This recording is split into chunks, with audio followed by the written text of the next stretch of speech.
Assalamualaikum warahmatullahi wabarakatuh, para alumni dan simpatisan Dayatul Munawarah dan segenap masyarakat. Alhamdulillah hari ini kami beberapa Dewan Guru dari Dayatul Munawarah sudah tiba di lokasi di Tanjung Kualang, Perla, Aceh Timur untuk melakukan gotong royong pembersihan lokasi dengan para alumni Dayatul Munawarah Aceh Timur dan segenap masyarakat sekitar, baik yang tua maupun yang muda, untuk pembersihan lokasi yang direncanakan. Di sini akan dibangun Dayatul Munawarah 4. Ya, alhamdulillah hari ini para alumni juga sudah berhadir.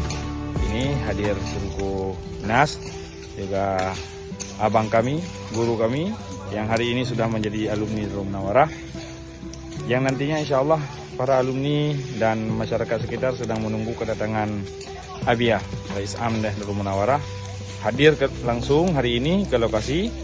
Dan ini merupakan tanda awal bahwa lahan seluas 4.000 meter lebih ini yang diwakafkan oleh masyarakat di sini sudah sebuah lembaga pendidikan Islam Dayatul Munawarah 4.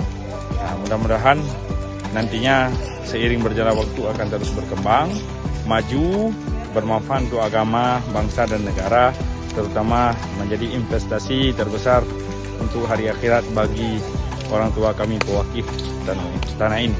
Sekian, terima kasih.